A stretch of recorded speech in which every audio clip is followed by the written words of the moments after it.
একবার বিয়া বাইত গেছিলাম। কি বাইত রে? না আওয়াজের লিখে কথা কন যে কি বা কই গেছিলাম রে? হ্যাঁ আমি আরো ফোলা পাই লেখাপড়া করি। তো বিয়া বাইত গিয়া ফোলা পাইনে ওই শয়তানি করতে করতে মুরব্বীরা গিয়ে হইতালাইছে, আর জায়গা নাই। আমরা ফলাফেন গিয়া দিই মুরব্বীরা নাক ডাইকে ঘুমাইতে আস। অহন জাগা পাইব কো হুতনের লিগে বিয়া বাইত কি আরেকবার তুললে হুতন যাব? অহন কি তা কর? ফলাফেনে কয় তোর বুদ্ধি বালা, তুই এ বুদ্ধি কর। তা আমি বললাম একটা বুদ্ধি আছে, তোরা কামো লাগাইতে ফাললে। কয় কি বুদ্ধি? আমি কই আজান দে।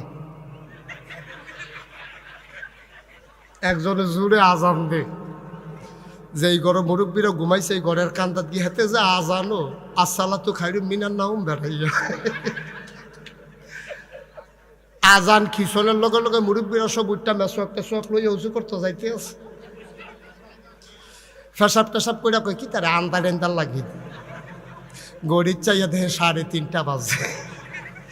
আমি কই তারা যখন উঠটা গেছে বইয়েরই সুখী তো হুইটটা নাক ডাক্কা ঘুম দাও। মুরব্বীর আইয়া দেহে আমরা ঘুমাইতেছি, তারা বইয়া বইয়া ওজিফা পড়তে আছে।